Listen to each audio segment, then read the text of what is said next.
Salam hörmətli müəllimlər və əziz abituriyentlər, belə bir maraqlı məsələmiz var. Deməli, məsələ şərtində deyilir ki, şagird laboratoriyada elektrik hərəkət qüvvəsi 8 volt olan cəryan mənbəyinə fotorezistoru qoşdu və ondan keçən cəryan şiddətini 2 amper, uclarındakı gərginliyi isə 4 volt olduğunu ölçdü. Cəryan mənbəyinin daxili müqavimətini hesablayın. Deməli, bura fotorezistor qoşuldu, voltmetr vasitəsilə ölçüldü ki, ondan keçən gərginlik nə qədərdir? 4 volt. 4 volt. Cəryan şiddəti isə I bərabərdir 2 amper. Bu fotorezistorun biz müqavimətini yaza bilərik ki, R bərabərdir U bölünsün I. U 4, I 2. O da bərabərdir nə qədər oldu? 2 ohm.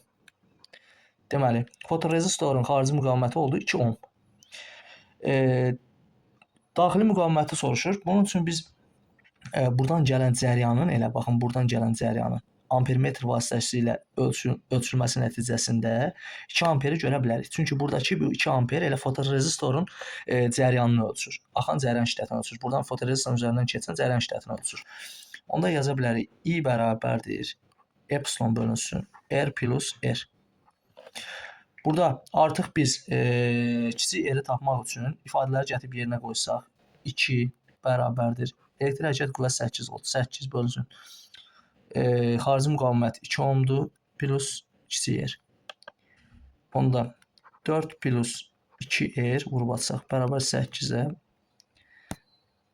2 R bərabərdir 4, R də bərabərdir 2 ohm. Cavab B variantı.